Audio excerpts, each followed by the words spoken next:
Everyone, मैं ब्रजेश यादव और आप देख रहे हैं हमारा यूट्यूब चैनल सक्सेस अड्डा फॉर यू। सो फ्रेंड्स, अब तक हमने कनकेव और कॉन्वेक्स दोनों प्रकार के मिरर के बारे में अच्छे से डिस्कस किया। कहने का मतलब उत्तल और अवतल दर्पण के बारे में हमने सारे केसेस डिस्कस कर लिए हैं। आज का हमारा टॉपिक होगा उत्तल और अवतल दर्पण द्वारा आने वाले जितने भी न्यूमेरिकल हैं जो एग्ज़ाम में आए हैं, एग्ज़ाम की दृष्टि से जो इम्पोर्टेंट हैं वो डिस्कस किए जाएंगे। तो आज का सेशन बहुत ज़्यादा इम्पॉर्टेंट होने वाला है उन स्टूडेंट्स के लिए भी जो कंपटीशन की प्रिपरेशन कर रहे हैं, क्योंकि उसमें भी ये क्वेश्चन आते हैं कि अगर कोई वस्तु इनफाइनाइट पे है तो प्रतिबिंब कहाँ बनेगा, या इनफाइनाइट सेंटर के बीच में है तो कहाँ बनेगा, या कुछ दूरी दे दी जाएगी, आपको बता दिया जाएगा कि 30 सेंटीमीटर की दूरी पे है और फोकस दूरी 15 सेंटीमीटर है तो प्रतिबिंब कहाँ बनेगा। ऐसी कंडीशंस आपको दी जाएंगी। सो आप सभी के लिए ये सेशन बहुत ही इंपॉर्टेंट होने वाला है। चलिए बिना देर किए हम डिस्कस करते हैं क्वेश्चंस पर। सो पहला क्वेश्चन हम लेते हैं अवतल दर्पण से। बच्चों पहले तो आप बिल्कुल बेसिक चीज़ें देख लेते हैं, बिल्कुल बेसिक न्यूमेरिकल जो होते हैं उनको डिस्कस कर लेते हैं। आपसे पूछा जाएगा यदि किसी दर्पण की वक्रता त्रिज्या, जिसको R से डिनोट किया जाता है, यदि किसी दर्पण की वक्रता त्रिज्या 30 सेंटीमीटर हो, यदि किसी दर्पण की वक्रता त्रिज्या 30 सेंटीमीटर हो तो फोकस दूरी क्या होगी।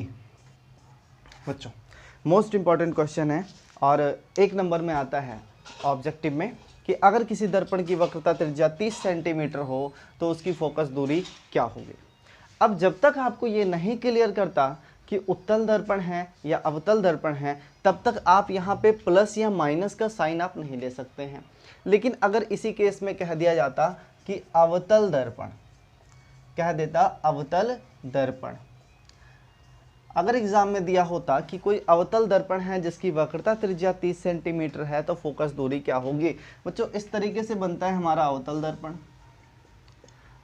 यहाँ पे होता है कहीं पे सेंटर और यहाँ पे होती है फोकस दूरी, यही तो है। और सेंटर की आधी दूरी को हम फोकस दूरी कहते हैं। यहाँ से यहाँ की दूरी को हम R से रिप्रेजेंट करते हैं और इसी को कहते हैं वक्रता त्रिज्या। सो फ्रेंड्स, अब आपको थोड़ा क्लियर हो गया होगा कि अगर यहाँ से यहाँ की दूरी 30 सेंटीमीटर है तो यहाँ से यहाँ की दूरी कितनी होगी। आप कह सकते हो 15 सेंटीमीटर। ये तो एक बेसिक कॉन्सेप्ट हुआ। इसी का जो फॉर्मूला बनता है बच्चों, तो फॉर्मूला बनता है 2F इक्वल टू R, या फिर आप कह सकते हैं R/2 इक्वल टू F। ये दोनों ही फार्मूले इसके पहले से ही प्रिपेयर्ड हैं, बने हुए हैं। इस पर आप रखेंगे, तुरंत सॉल्व कर लेंगे। F की वैल्यू पूछ रहा है, R की वैल्यू दी गई है, तो F इक्वल टू क्या होता है बेटा R/2, और यहाँ से आप रखेंगे 30/2, कैंसिल आउट कर देंगे, कितना आ जाएगा 15 सेंटीमीटर। क्या आ जाएगा 15 सेंटीमीटर। तो दोनों ही तरीकों से आंसर क्या आया 15 सेंटीमीटर, 15 सेंटीमीटर। और अब अगर बात करते हैं आप अवतल दर्पण की, तो अगर इसको हम मान लें कोऑर्डिनेट, तो मैंने आपको बताया था कि कोऑर्डिनेट के सेंटर पॉइंट से, है ना, इसके सेंटर पॉइंट से जितना ही आप लेफ्ट जाओगे आपको वैल्यूज़ माइनस मिलेंगी, जितने ही आप राइट जाओगे वैल्यूज़ आपको पॉजिटिव मिलेंगी।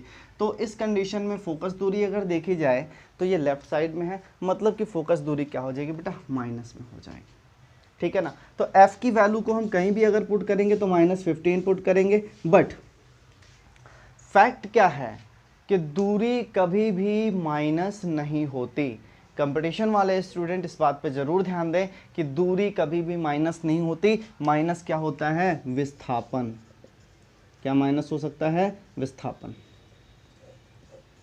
और दूरी सदैव क्या होती है, तो आप कहेंगे दूरी सदैव प्लस होती है। इसीलिए जब आप फोकस दूरी लिखेंगे तो F इक्वल टू 15 सेंटीमीटर ही लिखेंगे। माइनस तब यूज़ करेंगे जब हम कहीं फोकस दूरी को लेकर सॉल्व कर रहे होंगे क्वेश्चन, जैसा कि अभी न्यूमेरिकल लगवाएंगे तो उसमें देखा जाएगा।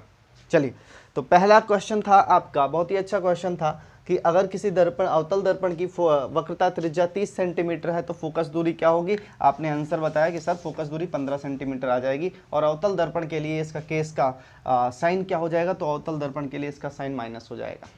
ठीक है बच्चों, क्लियर है पहला क्वेश्चन।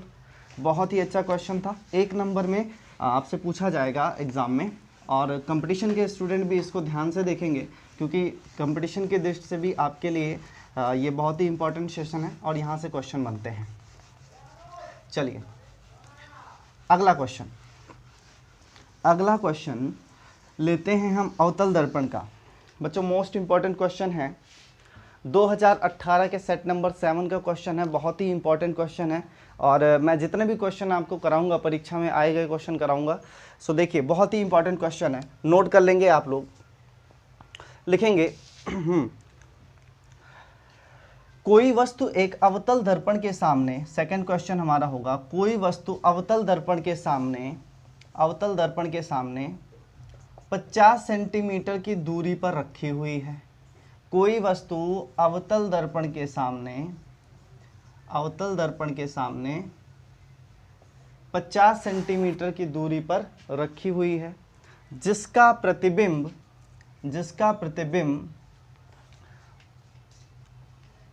20 सेंटीमीटर की दूरी पर वास्तविक और उल्टा बनता है।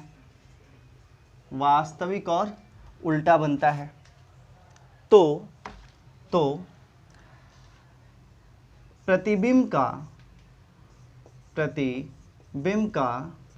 का आवर्धन, इंग्लिश मीडियम वाले स्टूडेंट जानते रहे, इसी को मैग्निफिकेशन कहा जाता है, एम से रिप्रेजेंट किया जाता है, ठीक है। प्रतिबिंब का आवर्धन तथा दर्पण की फोकस दूरी क्या होगी? मोस्ट इंपॉर्टेंट क्वेश्चन है बच्चों, आया गया क्वेश्चन है 2018 set number 7, most important question 2018 set number 7 का क्वेश्चन है, ठीक है। अवतल दर्पण के सामने कोई वस्तु 50 सेंटीमीटर की दूरी पर रखी हुई है, उसका प्रतिबिंब 20 सेंटीमीटर दूर वास्तविक और उल्टा बनता है, तो बताइए प्रतिबिंब का आवर्धन क्या होगा तथा दर्पण की फोकस दूरी क्या होगी? मोस्ट इंपॉर्टेंट क्वेश्चन है बच्चों, इसको ध्यान से आप लोग देखेंगे और अच्छे से डिस्कस किया जाएगा। चलिए बच्चों, सबसे पहले आपको क्या पता है कि दर्पण कौन सा है? अवतल दर्पण है। कौन सा दर्पण है? अवतल दर्पण है। तो मैंने आपको बताया था अवतल दर्पण हो या उत्तल दर्पण हो, u की वैल्यू हमेशा क्या होगी? निगेटिव होगी। जिन बच्चों को ये नहीं पता है, मेरा इसके पहले वाला वीडियो आप जरूर देख लें, प्रीवियस वीडियो में मैंने इसको अच्छे से डिफाइन किया है। चलिए, तो u की वैल्यू क्या होगी? निगेटिव होगी। अगर प्रतिबिंब वास्तविक और उल्टा बनता है, इसका मतलब वह अवतल दर्पण के सामने बन रहा है। और इस पे भी मैंने आपको बताया था कि इस कोऑर्डिनेट में, इस इतने कोऑर्डिनेट में जो भी इमेज बनेगी, चाहे यहाँ बने, चाहे यहाँ कहीं भी बन रही है, तो उसकी v की वैल्यू क्या होगी बेटा? निगेटिव होगी। ठीक है बच्चों, क्लियर है? तो v की वैल्यू क्या होगी? निगेटिव होगी। अब इस कंडीशन में आपको दो चीज़ें क्लियर हुई कि u की वैल्यू तो निगेटिव लेंगे ही लेंगे, साथ में साथ v की वैल्यू भी निगेटिव ही आएगी। तो दो वैल्यूज क्लियर कर दिए हमने, v और u की वैल्यू क्या आएगी? निगेटिव आएगी। ठीक है ना? तो पहला क्वेश्चन हमारा क्या बनना है? प्रतिबिंब का आवर्धन क्या होगा। और दूसरा क्वेश्चन क्या क्रिएट हो रहा है यहाँ से कि दर्पण की फोकस दूरी क्या होगी। चलिए पहले क्वेश्चन पे डिस्कस कर लेते हैं। आवर्धन m इक्वल टू होता है v upon u। Most important formula बच्चों, याद कर लेंगे आप लोग इसको। m equal to v upon u derivation के लिए नहीं आएगा, इस बार आवर्धन सिलेबस से हटा दिया गया है, लेकिन जब भी न्यूमेरिकल आएंगे तो वहाँ पे इसकी ज़रूरत पड़ेगी, इसलिए आप इस फॉर्मूले को याद रखें, फॉर्मूले को ध्यान में रखें। चलिए, m इक्वल टू क्या होता है? v upon you. ठीक है बच्चों, तो v की वैल्यू क्या दी गई है? -20 सेंटीमीटर। u की वैल्यू क्या दी गई है? -50 सेंटीमीटर। अब m की वैल्यू है v की वैल्यू -20, u की वैल्यू -50, माइनस से माइनस कैंसिल, तो आ गया 20/50। क्या आ गया? 20/50। अब 20/50 का क्या मतलब है? 20/50 का क्या मतलब है कि अगर इसको यहाँ से कैंसिल कर दें तो क्या आ जाएगा बेटा? 2/5। क्या आ जाएगा? 2/5। तो आवर्धन कितना आ गया? 2/5। आवर्धन कितना आ गया बच्चों? 2/5। इसका मतलब प्रतिबिंब छोटा होगा या बड़ा? तो प्रतिबिंब कैसा होगा? छोटा होगा। अब ये भी कॉन्सेप्ट आप समझिए, मैंने कैसे कह दिया प्रतिबिंब छोटा होगा। देखो बच्चों, अगर v अपॉन u का जो रेशियो है, जो अनुपात है, इसकी वैल्यू अगर 1 आ जाती है, ध्यान से समझेंगे, v/u की वैल्यू अगर 1 आ जाती है, इसका मतलब प्रतिबिंब क्या होगा, बराबर होगा। क्या होगा, बराबर होगा। ठीक है ना। अगर v/u की वैल्यू लेस देन 1 आती है, मतलब 1 से कम आती है, तो प्रतिबिंब कैसा होगा, छोटा होगा। और अगर v/u की वैल्यू 1 से अधिक आती है, 1 से अधिक आती है, तो प्रतिबिंब कैसा होगा, बड़ा होगा। क्लियर है कॉन्सेप्ट? बिल्कुल, आप इस चीज को ध्यान में रखेंगे। v/u की वैल्यू जो रेशियो होगा, जो अनुपात होगा, अगर 1 से कम है तो प्रतिबिंब कैसा होगा, छोटा हो जाएगा। अगर 1 के बराबर है तो प्रतिबिंब बराबर होगा, और 1 से अगर ज्यादा हो गया तो प्रतिबिंब क्या हो जाएगा, बड़ा हो जाएगा। ठीक है बच्चों, तो प्रतिबिंब कैसा होगा, छोटा होगा। वास्तविक और उल्टा तो बता ही दिया गया था। तो और रेशियो क्या निकल गया है, तो 2/5 निकल गया। पहले क्वेश्चन का आंसर मिल चुका है कि प्रतिबिंब का आवर्धन क्या होगा, तो प्रतिबिंब का आवर्धन 2/5 हो जाएगा। ठीक है, प्रतिबिंब छोटा होगा। चलिए अगला क्वेश्चन डिस्कस करते हैं। दर्पण की फोकस दूरी क्या होगी। अब बच्चों आप ध्यान से समझिए, फोकस दूरी निकालने के लिए आपको 2 फॉर्मूले पता है। पहला फॉर्मूला, अगर आपको रेडियस ऑफ कर्वेचर दिया गया है, मतलब r की वैल्यू दी गई है, तो f को आप क्या कर सकते हो, फाइंड आउट कर सकते हो। ठीक है बच्चों। और दूसरा फॉर्मूला क्या है हमारे पास, दूसरा फॉर्मूला कि अगर 1/f equal to 1/u plus 1/v से भी आप निकाल सकते हो। कहने का मतलब अगर u और v की वैल्यू दी गई है तो आप f की वैल्यू निकाल सकते हैं। तो u और v की वैल्यू हमें पहले से दी गई है, तो f की वैल्यू हम इजीली निकाल सकते हैं। ठीक है बच्चों। चलिए तो इसको हम थोड़ा सा इरेज करते हैं, इसको आप नोट कर लीजिएगा। ठीक है, जिन बच्चों ने ना ध्यान दिया हो रिवर्स करके वीडियो को जरूर देख लेंगे।